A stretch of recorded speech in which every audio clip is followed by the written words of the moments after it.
আসসালামু আলাইকুম everyone, welcome to হার্টম্যানস্টাইন। So তোমরা সবাই জানো জগন্নাথ বিশ্ববিদ্যালয়ে তোমার গুচ্ছ পরীক্ষা দেখে গুচ্ছ ভর্তি পদ্ধতি থেকে একদম বের হয়ে গিয়ে একদম স্বতন্ত্র এবং নিজস্ব পদ্ধতিতে ভর্তি পরীক্ষা নিচ্ছে।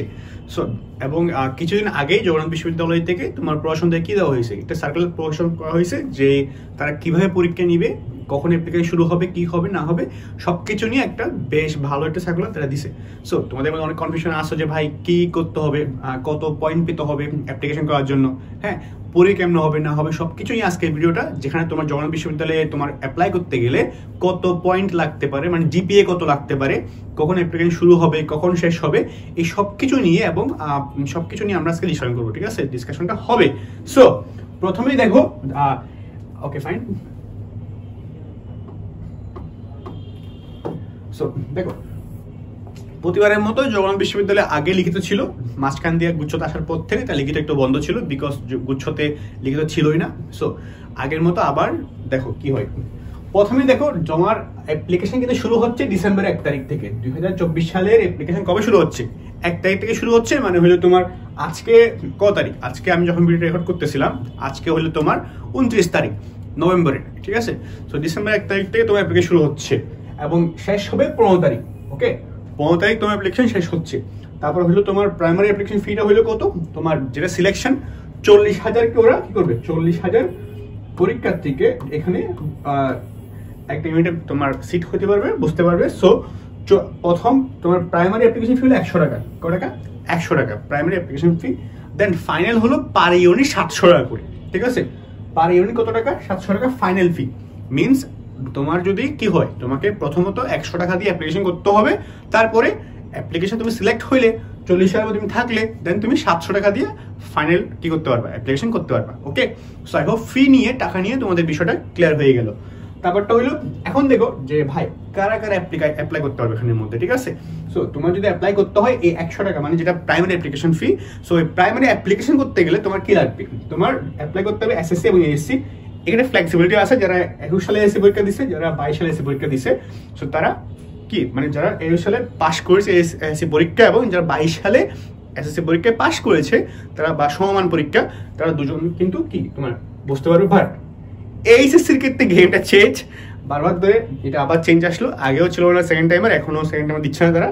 তারা কি যে তোমার শুধুমাত্র 2024 সালে, যারা 2024 সালে কি হয়েছে এইচএসসি পরীক্ষা দিছে, একমাত্র তারাই কি করতে পারবে, এখানে তোমার ভর্তি পরীক্ষায় অংশগ্রহণ করতে পারবে বা প্রাইমারি অ্যাপ্লিকেশন করতে পারবে।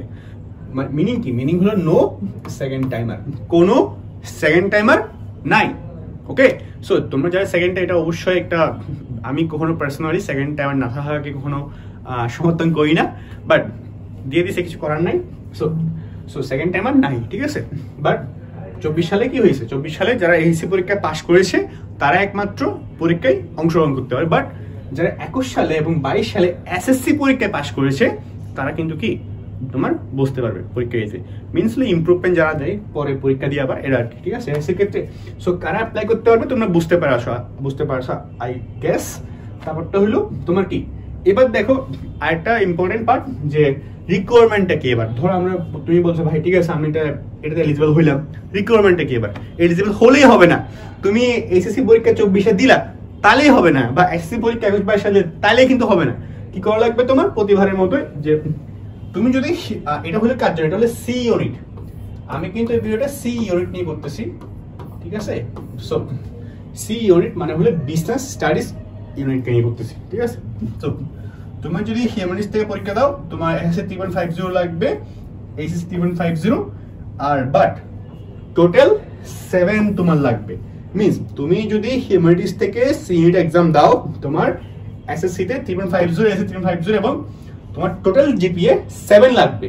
ঠিক আছে, যদি সায়েন্স থেকে দাও তোমার এসএসসি তে 3.50, এসএসসি 3.50, বাট তোমার টোটাল জিপিএ 8 লাগবে। মানে হলো ধরো তুমি এমন একটা স্টুডেন্ট যে এসএসসি তে 3.50 পাইছো, এইচএসসি তেও 3.50, তাহলে কত হয় তোমার 3.5 কত হয় 6, 7 হয়। বাট তুমি সায়েন্স থেকে, তো তুমি পরীক্ষা দিতে পারবে না, কারণ তোমার দুইটা মিলিয়ে হলো টোটাল জিপিএ করলে তোমার ডেফিনেটলি 8 হওয়া লাগবে। 8 না হলে তুমি পরীক্ষা দিতে পারবে না। ঠিক আছে, ঠিক তেমনি মানে হইলো কি তোমার এখানে বা এখানে কোনো একটা একটু বেশি পাওয়া লাগবে 3.5 থেকে বেশি, যাতে করে তোমার 8 মিনিমাম হয়। ওকে, সো তুমি যদি বিজনেস স্টাডিজের হও, বিজনেস স্টাডিজ থেকে যদি তুমি সিইউইট এক্সাম দাও তাহলে তোমার 3.5 করে লাগবে, বাট টোটাল 7.50 লাগবে। ওটা বেশি মাথায় রেখো, কত?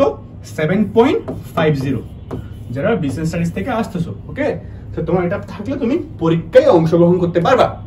তাহলে আমরা কি বুঝলাম? শুধুমাত্র এসএসসি পরীক্ষায় 24 সালে হইলে হবে না, হ্যাঁ, বা এসএসসি পরীক্ষায় তোমার 21-22 সালে হইলে হবে না, তোমার এই রিকোয়ারমেন্টগুলো মেনটেন করা লাগবে।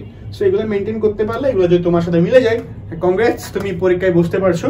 বা আবার 40,000-এর মধ্যে, হ্যাঁ, গানটা হলো যদি তুমি 40,000, বাট এগুলো মেনটেন করলা, বাট 40,000-এর মধ্যে নাই, তাইলে হয়েছে তুমি পরীক্ষায় বসতে পারবে না।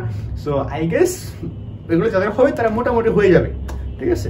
সো 40,000-এর মধ্যে আসতে বললে তুমি পরীক্ষায় অংশগ্রহণ করতে পারবা ইন ইউনিট। ওকে, যদি ক্লিয়ার করে হবে। সো তারপরটা হলো তোমার রিটেন। আচ্ছা, এটা বলার আগে বলি, এবার তো বুঝলা যে কত রিকোয়ারমেন্ট হওয়া লাগবে, কত জিপিএ হওয়া লাগবে, কত সালে, সব তো বুঝতে পারলা, ঠিক আছে। এবার আমরা দেখি পরীক্ষাটা কেমনে হবে।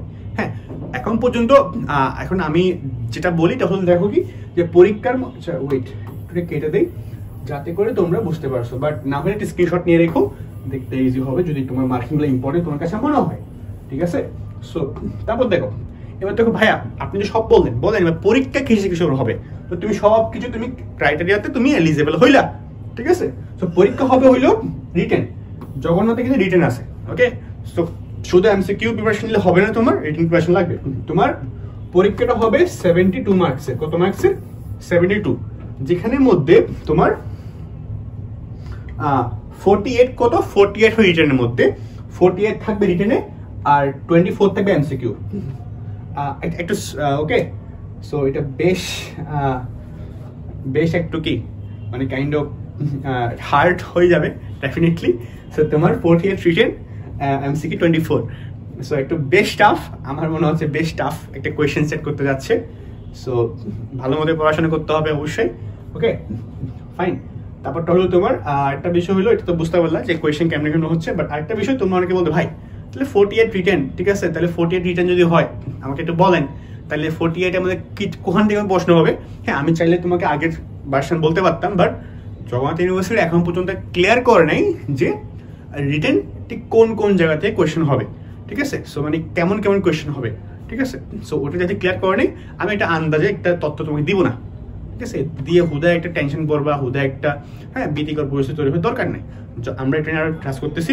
সো রিটেন কোখান থেকে কোয়েশ্চেন হবে এটা আমরা আবার ডিটেলস ভিডিও বানাবো, যেখানে তুমি বুঝতে পারবে যে না রিটেনের মধ্যে এখান থেকে কোয়েশ্চেন হয়, এই টাইপসের কোয়েশ্চেন হবে, তুমি বুঝতে পারবা, ঠিক আছে।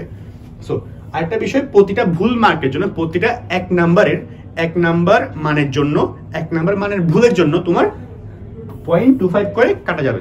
লাইক ধরো একটা এমসিকিউ যেটার তোমার কি ভ্যালু হলো 1, ঠিক আছে, যেটা নাম্বার বা ভ্যালু হলো কত 1, বাট ওকে, বাট তুমি এটা ভুল করলা, তাহলে তোমার একটা ভুল করার জন্য 1 তো যাবে প্লাস 0.25 করে তোমাকে এটা ক্ষতিপূরণ দেওয়া লাগবে, মানে নেগেটিভ মার্কিং করলে তোমার 0.25 করে নাম্বার কাটা যাবে, ঠিক আছে। সো বেশ টাফ, যদি Jagannath university one of the best universities in Bangladesh. So best university হতে পড়তে হলে একটু ভালো, একটু কষ্ট করতেই হবে, কিছু করার নাই। সো তারপরটা হলো এটাই, ঠিক আছে। সো এটা হলো আরেকটা বিষয় হলো, সবটা করলাম ভাই, তাহলে সব বললেন কেমন এক্সাম হবে না হবে, সিট কত আছে ওখানের মধ্যে। যারা বিজনেস স্টাডিজে আসো তোমার সিটও কিন্তু অনেক কম সিট, তোমার 520টা সিট আছে ফর বিজনেস স্টাডিজ, ঠিক আছে, তোমার 520টা একমাত্র সিট আছে। সো পরীক্ষা মনে হয় মোটামুটি 50-60 হাজার পরীক্ষা দেয়, ওখান থেকে 520টা মোর দেন অনেক কম, ঠিক আছে, মানে এটা তোমার 10% চান্স পায় না, আর অনেক কম চান্স পাই। সো ইফোর্ট দাও, কারণ যারা বিজনেস স্টাডিজের আসো ডেফিনেটলি বিজনেস স্টাডিজের হলে আমার মতে জগন্নাথ, ঢাবি, চট্টগ্রাম, রাজশাহী এগুলো বেশ ভালো ইউনিভার্সিটি। এমন না যে কোনটা খারাপ কোনটা ভালো, প্রত্যেকেই ভালো। এটা ভালো খারাপ মানুষের মোটামুটি ভর্তি পরীক্ষার সময় আগে চিন্তা ভাবনা করে, আর ডিপেন্ড করে অন ইউর লোকেশনস, তুমি কোথাও থাকো বা তোমার প্রিপারেবল একটা বিষয় আছে। বাট ওভারঅলে আমি থার্ড ইয়ার পড়াশোনা করতেছি এখন। সো আমার কাছে মনে হয় আসলে বিশ্ববিদ্যালয়, প্রত্যেকটা ইউনিভার্সিটি যেগুলো টপ গিয়ার ইউনিভার্সিটি বাংলাদেশে থাকে, টপ নচ, প্রত্যেকটাই মোটামুটি ভ্যালু সেম। ঠিক আছে? খারাপ কোনটা খারাপ না, কোনোটা সমালোচনা করা উচিত না, কারণ বিশ্ববিদ্যালয় হল নিজেকে গড়ার জায়গা, ঠিক আছে?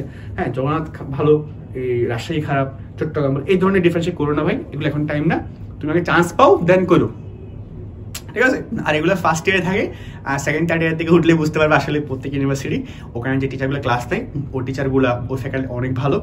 প্রত্যেক ইউনিভার্সিটি বাংলাদেশে পাবলিক ইউনিভার্সিটি মোটামুটি অনেক ভালো মানুষজনই ক্লাস নেয়, মানে যারা অনেক ভালো টিচার বলতে পারো, টিচার ফ্যাকাল্টি যেগুলো তুমি পাবা অনেক ভালো, ঠিক আছে? তো আসলে আমি মনে করি পার্সোনালি ইউনিভার্সিটি, পাবলিক ইউনিভার্সিটি যেটা অনেক ভালো, হ্যাঁ, এখানে পড়লে একটা ভালো এনভায়রনমেন্ট তুমি পাবা, ঠিক আছে? সো এটা হলো কথা। আর একটা হলো সো এটাই, সো জগন্নাথে তুমি যদি চান্স পেতে চাও, যা যা মানে আমরা সামনে ভিডিও বানাবো এগুলো নিয়ে, বাট এটা হলো সার্কুলার নিয়ে ভিডিও, ঠিক আছে? যে এটা একটা বিষয়। আর একটা লাস্ট পয়েন্ট, এটা গিফট থাকবে তোমার জন্য। যে গিফটটা কি, যে আমরা তোমার ডিসেম্বরের সেকেন্ড উইকের পর থেকে টাইমটা আমরা রিলিজ করি না, আমরা আমাদের পেজে খুব শিগগির কে দিচ্ছে, খুব শিগগির একটা তোমার অ্যানাউন্সমেন্ট দিব ক্লাস রুটিন সহ, যে আমরা একটা আমরা কি করতেছি, একটা তোমার ফ্রি লাইভ ক্লাস দিচ্ছি। কি দিচ্ছি? ফ্রি লাইভ ক্লাস, ঠিক আছে? এটা আমি একটু এড করে দেই, আরেকটু সুন্দরভাবে লিখি, ঠিক আছে? সো কি বললাম, ফ্রি লাইভ ক্লাস, কি থাকছে আমার জন্য? ফ্রি লাইভ ক্লাস, ঠিক আছে?